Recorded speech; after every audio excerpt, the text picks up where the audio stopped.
Hi! Bali birthday ko, may pakain po ang aking partner.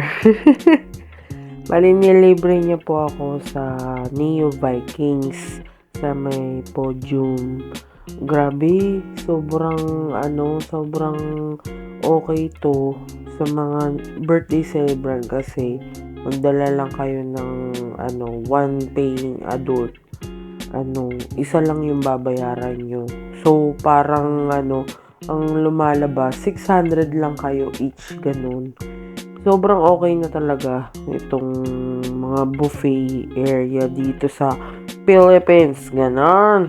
O, diba? Advertise pa. Ayun guys, bali nandyan na nga kami sa podium. Ano nga yan ang aga-aga namin, before 11 kami nakarating. So, hindi kami pa pinaakyat dyan nung una. Kaya naggala muna kami, nag-ikot-ikot. Tapos nung nakarating na nga kami sa NIU, onti pa lang yung pila kasi nga nagsisipag-akyatan pa yung mga tao.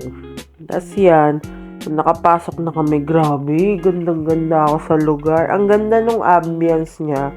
Sobrang okay talaga yung color at saka yung mga windows. Basta, siya pang classy, ganun siya, ganun yung itsura talaga. Literal, ganun. Tapos yan, isang mahabang food na pagpipilian ninyo. Alam nyo, kung nanonood nga kayo ng mga vlogs ko or kayo sa Facebook ko, makikita ninyo na kumakain talaga kami sa Vikings.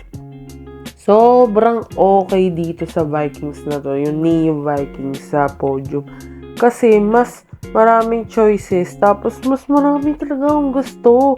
Like yung atay, yung chicken atay, grabe, naka-unli ako. Tapos sobrang dami nito na choices ng mga siomai, dumplings, ganyan. Tapos meron pa mga favorite ko, 'di ba, yung mga salmon, mga ganyan. Sobrang okay talaga yung lasa niya. Pero sa dessert area, ayun, wala siyang mga crepe, ganyan. Tapos yung salad onti lang. Yun lang yung pagkaiba niya. Kaso, yung sa lasa talaga ng mga ulam, ganyan, okay na okay. For me, kung gusto nyo talaga lunch, literal, kasi hindi kayo mahilig sa dessert, mas okay ito, sobra. Ayun ang dami ko talagang nakuha na nagustuhan dito. Ayun lalo na yan, ay naku. Tapos yung tempura, ay naku, pag sa ibang buffet yan, parating ubos, tapos hindi laging nagre-refill.